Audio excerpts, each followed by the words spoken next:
Sebanyak 100 pengungsi Rohingya yang berada di lokasi penampungan sementara di Gampung Alubuya Pasi, Kecamatan Jangka, Kabupaten Biren, gagal diberangkatkan ke Pekanbaru Minggu kemarin. Pengungsi Rohingya yang direncanakan dipindahkan ke Pekanbaru setelah dikeluarkan dari Gampung Alubuya Pasi gagal dipindahkan.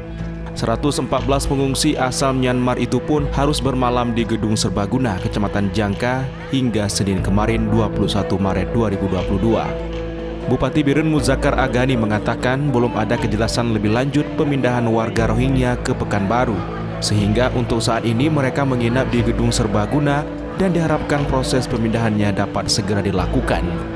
Karena Gedung Serbaguna merupakan fasilitas umum yang sering digunakan untuk berbagai kegiatan tingkat kecamatan.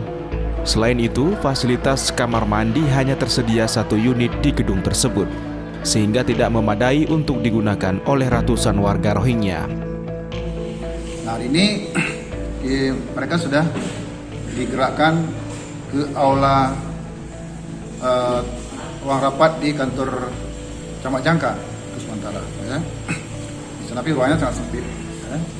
Kemarin kita sudah mengambil langkah, saya sudah sewa bus 4 unit bus, ya, untuk kita gerakkan.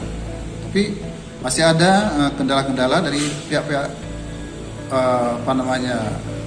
Pekanbaru yang belum bisa kita gerakkan, dan ada larangan-larangan lain yang minta supaya tidak digerakkan dulu. Jadi ini membingungkan. Gagalnya pemindahan ke Pekanbaru dikarenakan sejumlah pihak terkait dinilai tidak serius menangani Rohingya yang tinggal di tempat penampungan sementara di Gampung Alubuya Pasi sejak minggu lalu 6 Maret 2022. Belum ada kejelasan kapan mereka akan dipindahkan ke lokasi yang layak untuk pengungsian, sehingga ratusan pengungsi terpaksa dikeluarkan oleh warga dari kampung tersebut dan kini ditempatkan di Gedung Serbaguna, Kecamatan Jangka, Kabupaten Biren.